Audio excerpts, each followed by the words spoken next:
तमाम हज़रात दुरूद पाक पढ़िए भाई। अल्लाहुम्मा सल्ली अला मुहम्मद व अला आलि मुहम्मद कमा सल्लैता अला इब्राहीम व अला आलि इब्राहीम इन्नका हमीदुम मजीद। अल्लाहुम्मा बारिक अला मुहम्मद व अला आलि मुहम्मद कमा बारकता अला इब्राहीम व अला आलि इब्राहीम इन्नका हमीदुम मजीद।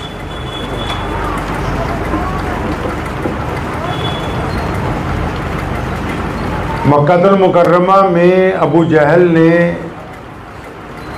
एक बूढ़ी औरत को पकड़ा हुआ है और बड़े तशद्दुद के साथ, जुल्म के साथ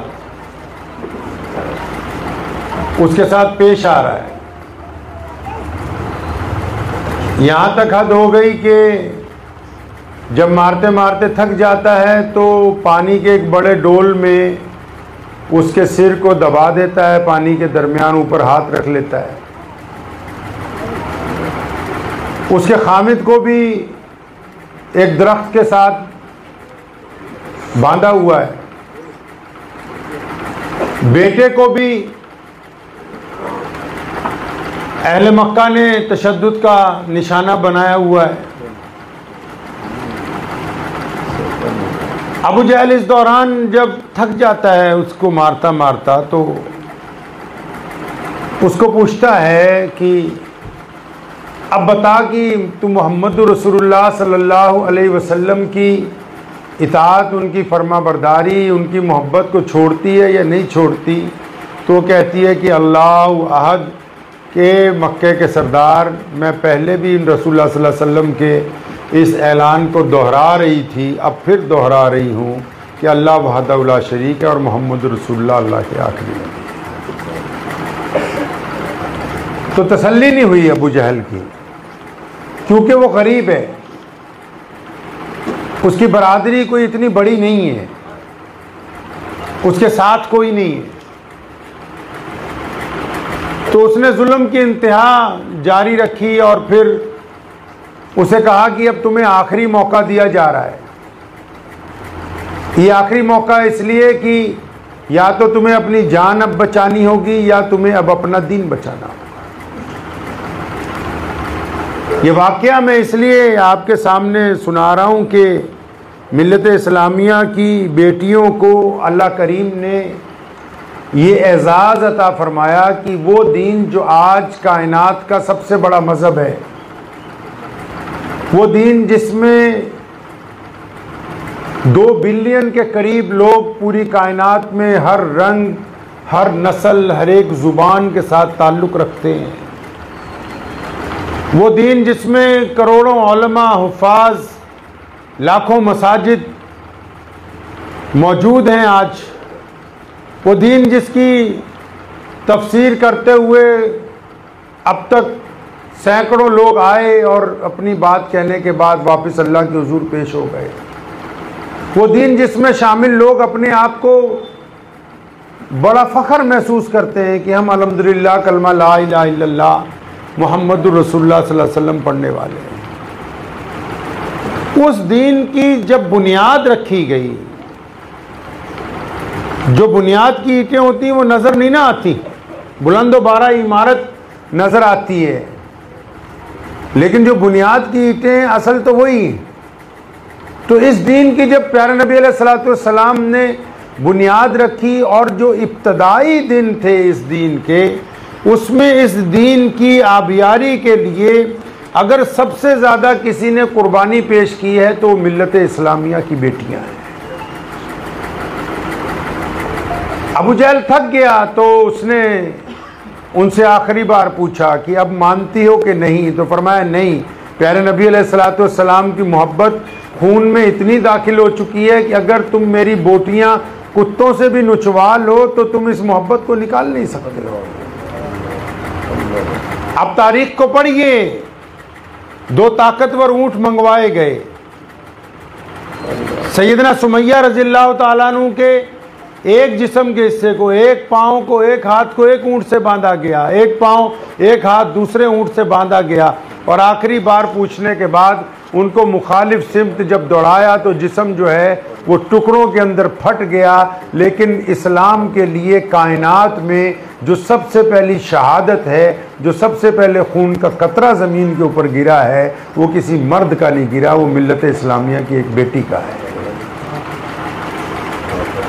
इतना बड़ा एजाज़ इनको ये हासिल हुआ। सैयदना उम्मुल मोमिनीन अम्मी आयशा रज़ियल्लाहु ताला अन्हा ने एक दिन नबी अलैहिस्सलातु वस्सलाम से कहा, या रसूलुल्लाह सल्लल्लाहु अलैहि वसल्लम, आप खतीजा को बहुत याद करते हैं रज़ियल्लाहु ताला अन्हा। मदीनतुल मुनव्वरा में जब कुछ राहत के दिन आए तो नबी अलैहिस्सलातु वस्सलाम गुफ्तगू में बार बार मुसलमानों की सबसे जो पहली माँ हैं अम्मी खतीजतुल कुबरा रज़ियल्लाहु ताला अन्हा, उनका बड़ा जिक्र किया करते थे। उनकी कोई सहेली आ जाती थी उसका बड़ा इकराम करते थे। उनके पहले खामिद के बच्चे आते थे उनका बड़ा इकराम करते थे। उनके अगर साबका मुलाजमीन आ जाते थे उनका बड़ा इकराम करते थे नबी अलैहिस्सलातु वस्सलाम। तो अम्मी आयशा रज़ियल्लाहु ताला अन्हा ने एक दिन कहा था बड़े अदब से, या रसूलुल्लाह सल्लल्लाहु अलैहि वसल्लम, आप वो खतीजा का बहुत जिक्र करते हैं। तो नबी अलैहिस्सलातु वस्सलाम आप दीदा हो गए। आप अलैहिस्सलातु वस्सलाम की आंखों में आंसू आ गए। फरमाया, आयशा आपने आज ये बात कही है रज़ियल्लाहु ताला अन्हा, लेकिन दोबारा ये बात मत कहिएगा। फरमाया, क्यों या रसूलुल्लाह सल्लल्लाहु अलैहि वसल्लम? फरमाया, आयशा जब मक्कतुल मुकर्रमा में अबू जहल भी, उतबा भी, वलीद भी, अब्दुल्ला बिन जिदान भी, उमैया भी, जब अपने भी और पराए भी, करीबी भी और दूर के भी, जब जर्रात भी मक्कतुल मुकर्रमा के, फरमाया मेरे जब दुश्मन बन गए थे, जब जर्रा जर्रा वहां के तमाम लोग एक तरफ खड़े हो गए कि नौज़ुबिल्लाह मोहम्मद रसूलुल्लाह को हम नहीं तस्लीम करेंगे, हम किसी कीमत पर रसूलुल्लाह सल्लल्लाहु अलैहि वसल्लम को यहाँ रहने नहीं देंगे। फरमाया उस दौर में जब मैं घर पहुंचा, मुझको सबसे पहले अगर किसी ने हौसला दिया, मुझे किसी ने ये बात अगर कही कि या रसूलुल्लाह सल्लल्लाहु अलैहि वसल्लम आप गम ना करें, मेरा रब आपको जाया नहीं होने देगा, तो वो मुसलमानों की पहली मां अम्मी खतीजतुल कुबरा रज़ियल्लाहु ताला।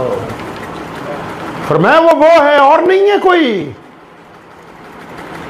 सैयदना अमीरुल मोमिनीन उमर बिन खत्ताब रज़ियल्लाहु ताला जैसे जलीलुल कदर सहाबी, जिनको अल्लाह से मांगा जा रहा हो और मांगने के बाद जब वो इस नौबत तक पहुंचना चाहते हैं कि दीन तक पहुंचे कैसे, तो रास्ते में अगर सबसे पहले मील का पत्थर जो रास्ता दिखाता है इंसान को, वो बन के अगर कोई आया तो उनकी बहन है जिसने जुल्म बर्दाश्त किया, तशद्दुद बर्दाश्त किया, पिटाई खाई। अगर कोई और खातून होती घबरा जाती, कह देती उमर नहीं नहीं मैं तो मुसलमान नहीं हुई हूं, मेरा खामिद मुसलमान नहीं हुआ। नहीं, सैयदना उमर बिन खत्ताब की बहन ने मार खाई, खून जारी हो गया जिस्म में से, लेकिन फरमाया उमर हमने तो मोहम्मद रसूलुल्लाह के हाथ पर बैत कर ली है, तुम अगर कुत्तों से हमारी बोटियां नुचवाओ हम तब भी दीन नहीं छोड़ेंगे।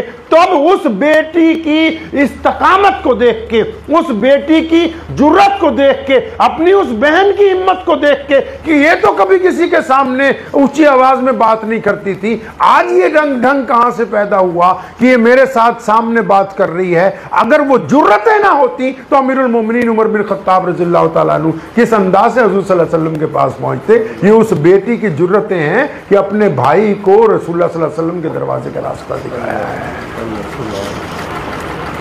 प्यारे नबी अलैहिस्सलातु वस्सलाम, जिस दौर में लोग ये कहते थे कि बेटी पैदा होना गुनाह है, जिस दौर में लोग ये कहते थे कि बेटी का बाप बनना गुनाह है, जिस दौर में लोग बेटियों को जिंदा दफन करके आते थे, फरमाया फातिमा मेरे जिगर का टुकड़ा है। नबी अलैहिस्सलातु वस्सलाम ने फरमाया ये जो मेरी बिटिया है ये मेरे जिगर का टुकड़ा है, मेरे वजूद का हिस्सा है ये, ताकि कायनात को पता लग जाए कि अब रसूलुल्लाह सल्लल्लाहु अलैहि वसल्लम तशरीफ लेके आए हैं।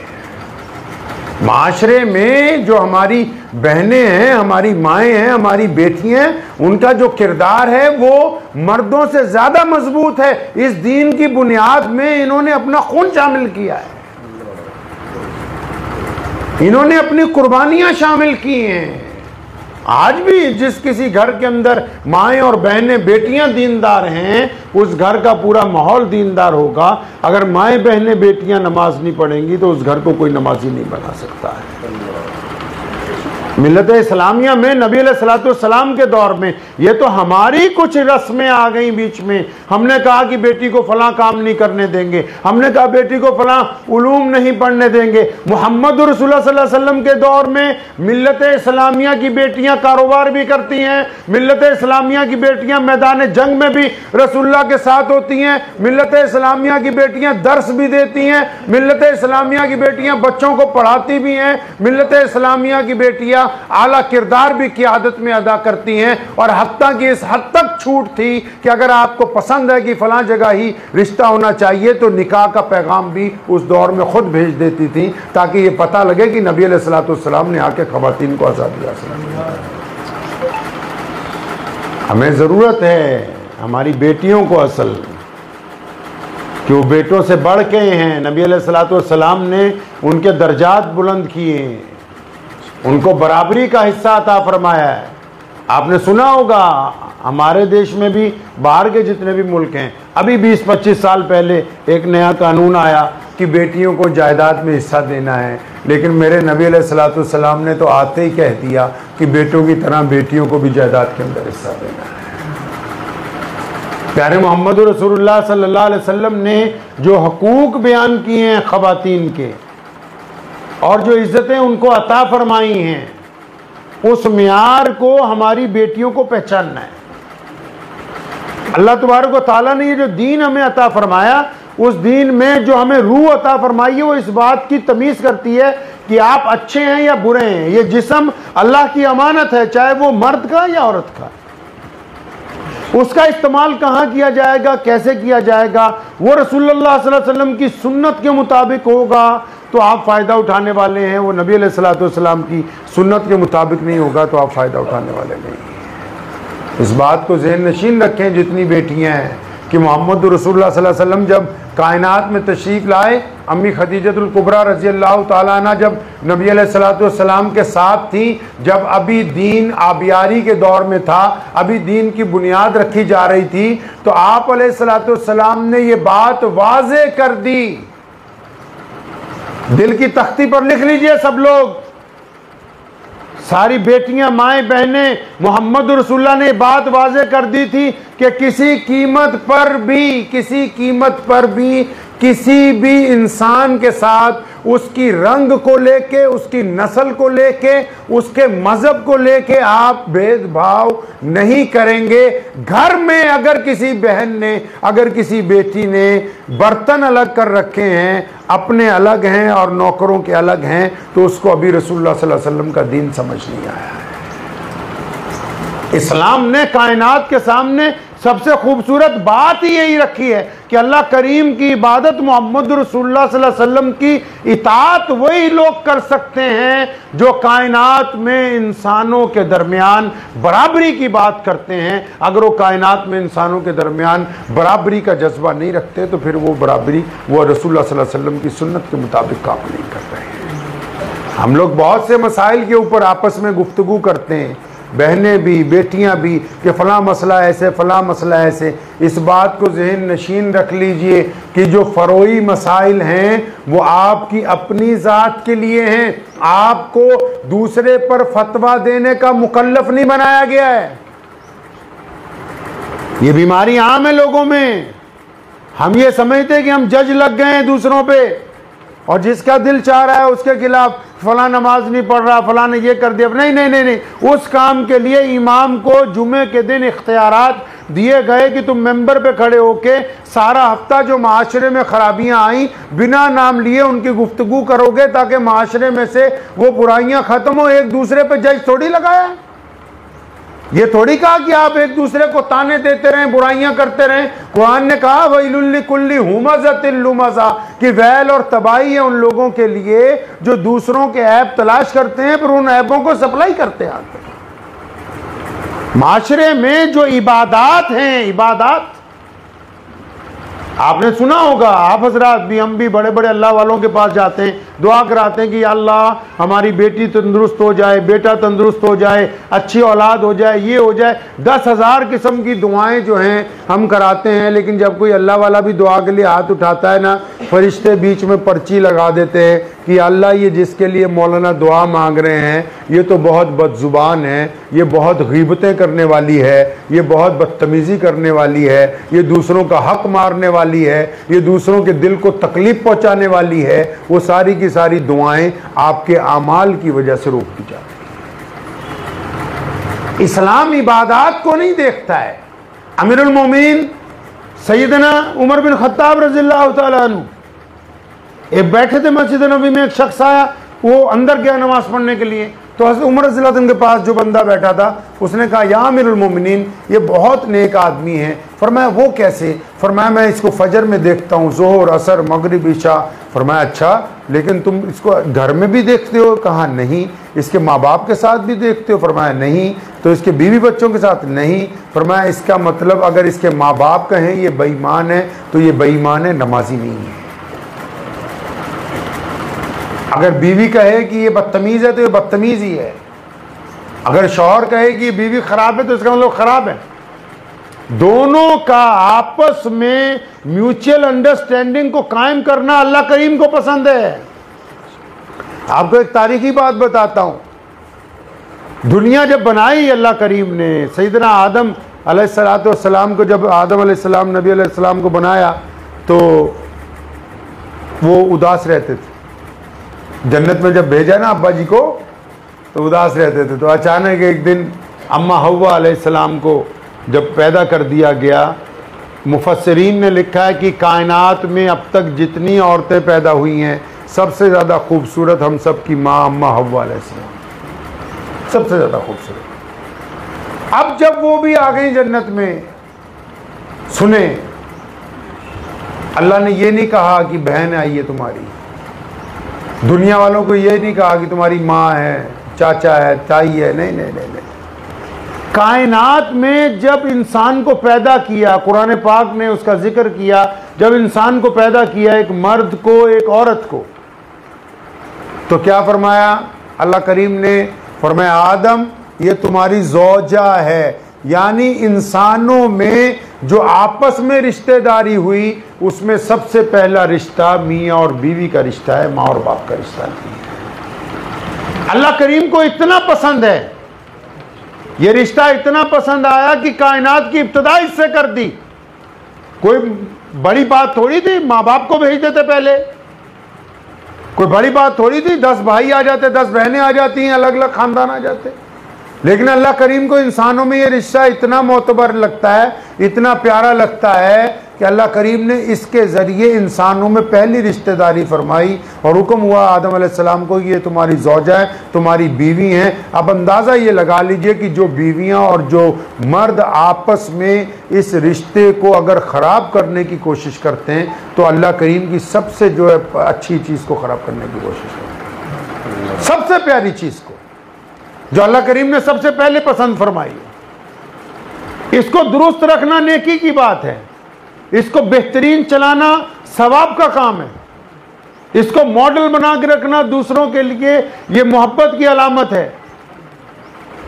जिंदगी तो सारे ही गुजारते हैं, लेकिन बेहतरीन जिंदगी उनकी है जो एक आइडियल के तौर पर माशरे में लोगों के दरमियान आए हों कि हाँ हम बेहतरीन आइडियल बनकर दिखाएंगे इंशाअल्लाह ताला।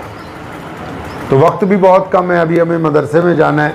तो बहनों को बस यही कहना चाहता हूँ कि इस्लाम में सबसे ज़्यादा अहमियत आमाल की है, इबादात की नहीं है। इबादात की वजह तस्मिया ये है कि आपके आमाल अच्छे हो जाएं। वजह तस्मिया समझे नहीं आप, मैं देसी तरीके से आपको समझाता हूँ। ये पंडाल लगाया है, ये माइक लगाया है, ये हमारा मकसद नहीं है। ये पंडाल, ये माइक, ये कुर्सियां हमारा मकसद, बोल लीजिए मकसद है जी? नहीं। मकसद क्या था? आप सब भी आए, हम भी आए, बैठ के अल्लाह रसूल की बात करें। लेकिन ये बात करने के लिए ये इस माइक का, पंडाल का, कुर्सियों का होना जरूरी है। अब पता ये लगा कि दो हिस्से हैं हर एक प्रोग्राम के। एक प्रोग्राम की जरूरत है, एक प्रोग्राम का मकसद। आसानी से समझ आ रही बात के नहीं? एक प्रोग्राम की जरूरत है और एक प्रोग्राम का मकसद है। यह नमाज है, वो जरूरत है। नेक बनना मकसद है। नमाज फर्ज है, इनकार नहीं हो सकता, लेकिन वो जरूरत है। नमाज का मकसद क्या है? नेक बनना। अच्छा, नमाज पढ़ रहे हैं, नेक नहीं बन रहे, तो इसका मतलब सिर्फ जरूरत पूरी कर रहे हैं, मकसद तक नहीं पहुंच पा रहे। ज़हन नशीन कर लीजिए इस बात को। अगर आपकी नमाज आपको बुराई से नहीं रोक रही, बदनजरी से नहीं रोक रही, बदजुबानी से नहीं रोक रही, बदकिरदारी से नहीं रोक रही, ठगी मारने से नहीं रोक रही, तो वो हो ही नहीं रही। मेरे वालिद साहब मौलाना हबीबुर रहमान लुधियानवी रहमतुल्लाह अलैह को हम कहा करते थे कि ऐसे तो नमाज पढ़ने से भी गुनाह ना छूटे, तो फरमाया और अच्छी तरह पढ़ो ना, और अच्छी तरह पढ़ो। उस वक्त तक पूरी ताकत से अच्छी तरह पढ़ने की रिहर्सल जारी रखो जब तक गुनाह छूटने लगे। जब छूटने लगे फिर इत्मीनान रखो कि अब हो रही है। हम मौलाना से क्या पूछना नमाज हुई ना हुई। नमाज पढ़ के अगर कोई बंदा मस्जिद से निकले और किसी बेटी की तरफ, अब बेटी मुसलमान की हो चाहे गैर मुस्लिम की हो, बेटी मुसलमान की हो या गैर मुस्लिम की हो, अब नमाज पढ़ के निकले, मोहम्मद रसूलुल्लाह सल्लल्लाहु अलैहि वसल्लम मस्जिद नबी में तशरीफ रखते हैं।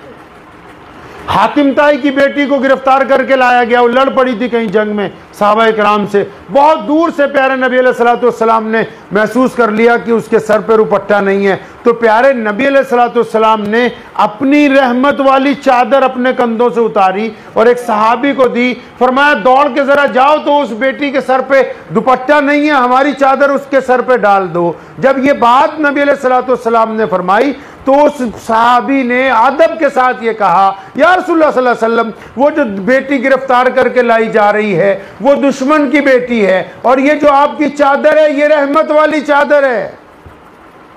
कौन सी चादर है जी? रहमत वाली, ताहा यासीन वाली, मुदस्सिर वाली चादर। पता है कौन सी चादर आपको? अभी नहीं पता। जब जिब्रील आए थे, अल्लाह के नबी अलैहिस्सलातु वस्सलाम को अल्लाह से मिलवाने लेके जाना था, तो नबी अलैहिस्सलातु वस्सलाम उम्मे हानी के घर में उस कमरे में अकेले आराम फरमाते।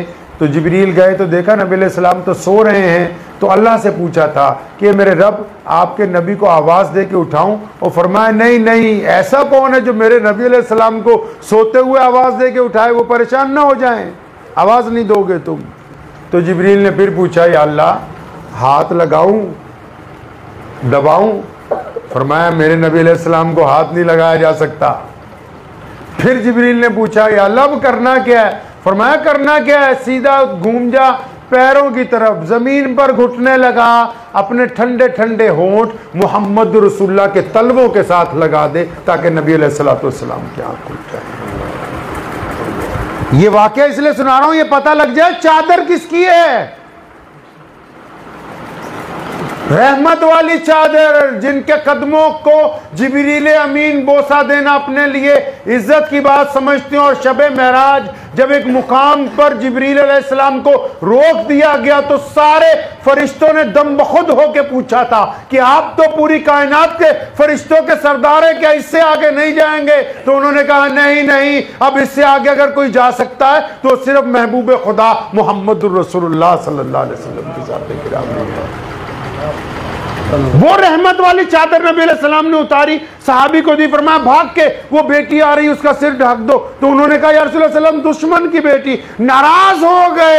सुनो नबी अलैहिस्सलाम ने क्या फरमाया, कान खोल के सुन लो। फरमाया बेटी सिर्फ बेटी होती है, खा फिर वो अपनी हो या किसी पराये की हो। इस बात को ज़हन नशीन कर लें। अगर आप इंसानों से हमदर्दी नहीं रख सकते तो फिर अभी आपके अंदर दीन जो है वो उतरा नहीं है। दीन उसी वक्त उतरता है जब आप दूसरों के साथ उनके मज़हब की बुनियाद पर, उनकी बरादरी की बुनियाद पर, उनके रंग की बुनियाद पर भारत के मुसलमानों ने अपने ऊपर ये जुल्म किया। बाज़ औक़ात बाज़ जगह पे उन्होंने कहा कि हमारी फ़लाँ बरादरी, कोई बरादरी ऐसी ही नहीं जो अपने आप को इज़्ज़तदार कह सके। इनको सिर्फ़ इसलिए बनाया कि हमारी पहचान हो जाए कि कौन किस कुंबे से ताल्लुक़ रखता है। इज़्ज़तदार वही है जो अल्लाह और उसके रसूल सल्लल्लाहु अलैहि वसल्लम की इताअत करता है। तो इस बात को ज़हन नशीन रखें जितनी बहनें हैं। अगर सास बहुत ज़्यादा ताने दे रही है तो बर्दाश्त कर लीजिए, वो तो शायद नहीं हटेंगी क्योंकि इंसानी फितरत है, लेकिन आप बर्दाश्त करेंगी तो इसका सवाब ज़्यादा मिलेगा। और अगर सास बहू से ज़्यादा परेशान है, वो अपने दिल में थोड़ी बड़ी जगह बना लेंगी तो अल्लाह करीम उनके घर में बरकत देंगे, तो उनको भी ज़्यादा सवाब मिलने वाला है। बड़ा बंदा वो नहीं होता है जो फट से जवाब दे दे। आप बड़ा किसको समझते हैं भाई? जिसके पास गाड़ी बड़ी हो, कोठी अच्छी हो? कौन बड़ा है? जो ज़्यादा पढ़ा लिखा हो, जो बोलता बड़ी हो? नहीं नहीं नहीं नहीं, नहीं। जो अपने इख्तियार होने के बावजूद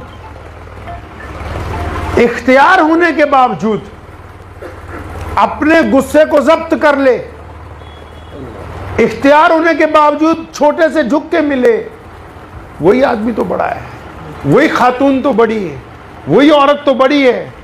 बड़ा बनने के लिए उम्र की ज़रूरत थोड़ी है कि उम्र ज़्यादा होनी चाहिए या ये ज़्यादा होना चाहिए। नहीं नहीं, बड़ा बंदा वही है जो अपने मिजाज में इस बात को साबित करता है कि मैं बहुत सारे लोगों को, बहुत सारी बेटियों को, बेटों को, भाइयों को, बहनों को इस कुंबे को जोड़ के रखने की अहमियत रखता हूँ। अगर उसमें ये फ़न नहीं है तो फिर वो उम्र में बड़ा हो सकता है, वो अपने औसाफ के लिहाज से बड़ा नहीं है। यही फ़न घर की ख़वातीन में होना चाहिए। तो ये जो ताकत होती है, अच्छा बनने की जो ताकत होती है, वो कहाँ से मिलती है? वो नमाज से मिलती है। अच्छा बनने की जो ताकत कहाँ से मिलती है? वो जिक्र और अज़कार के साथ मिलती है। तो कोशिश करेंगे इंशाअल्लाह ताला। तो जितनी बहनें हैं वो नोट कर लें, एक छोटी सी तस्बीह हदिया है उन सब के लिए कि रोज़ाना फजर की नमाज के बाद अगर यासीन शरीफ पढ़ें तो बहुत बड़ी बात है। तो अल्लाह करीम उसके बेइंतहा, फिर तो किसी और अमल की ज़रूरत बाकी ना रहे। यासीन शरीफ के साथ एक छोटा सा अमल है, वो ये है कि एक तस्बीह दुरूद शरीफ की पढ़नी है। मर्द हजरात भी पढ़ सकते हैं, लेकिन वो दुरूद इब्राहिमी की पढ़नी, जो नमाज में दूसरी पढ़ते हैं, उस दुरूद शरीफ की जो नमाज में पढ़ते हैं। अब पढ़नी कैसे वो सुन लीजिए। दुरूद पाक पढ़ने से पहले तस्बीह हाथ में पकड़ लीजिए, दुरूद शरीफ पढ़ना शुरू कीजिए। अल्लाहुम्मा सल्ली अला मुहम्मद व अला अली मुहम्मद कमा सल्लैता अला इब्राहीम व अला अली इब्राहीम इन्नका हमीदुम मजीद। जब लफ्ज़ हमीदुम मजीद पर आ जाएंगे तो तस्बीह पढ़ना शुरू करना है। 100 बार कहना है हमीदुम मजीद, हमीदुम मजीद, हमीदुम मजीद। बहुत आसान काम है। कितनी बार पढ़ना है जी? हमीदुम मजीद कितनी बार? अब ये आधा दुरूद पाक हुआ, फिर अगला पढ़ें अल्लाहुम्मा बारिक अला मुहम्मद व अला अली मुहम्मद कमा बारकता अला इब्राहीम व अला अली इब्राहीम इन्नका। ये फिर दोबारा हमीदुम मजीद कितनी बार? 100 बार। तमाम कामों के लिए काफ़ी हो जाएगी। दिल को दुरुस्त करने के लिए, जादू के लिए, टूने के लिए, बीमारियों के लिए, ज़ुबान की दुरुस्तगी के लिए, मिजाज की दुरुस्तगी के लिए, घर के मसाइल के लिए, जितनी परेशानियाँ, जुमला तकालीफ, उनके लिए ये अल्लाह के जो नबी अलैहिस्सलाम का दुरूद पाक है और उसमें ये जो अल्लाह करीम का नाम बीच में शामिल किया गया है, ये तमाम चीज़ों के लिए काफ़ी हो जाएगा। फिर कभी वक्त हुआ तो इंशाअल्लाह तफसीलन गुफ्तगू होगी। दुआ कीजिए अल्लाह करीम मुझे भी, आप सबको भी इन बातों पे अमल की तौफीक अता फरमाए। मुझे उम्मीद है कि आपको ये वीडियो पसंद आई होगी। अगर पसंद आई हो तो ये आप अपने दोस्तों के साथ शेयर करें और इस चैनल को सब्सक्राइब ज़रूर करें।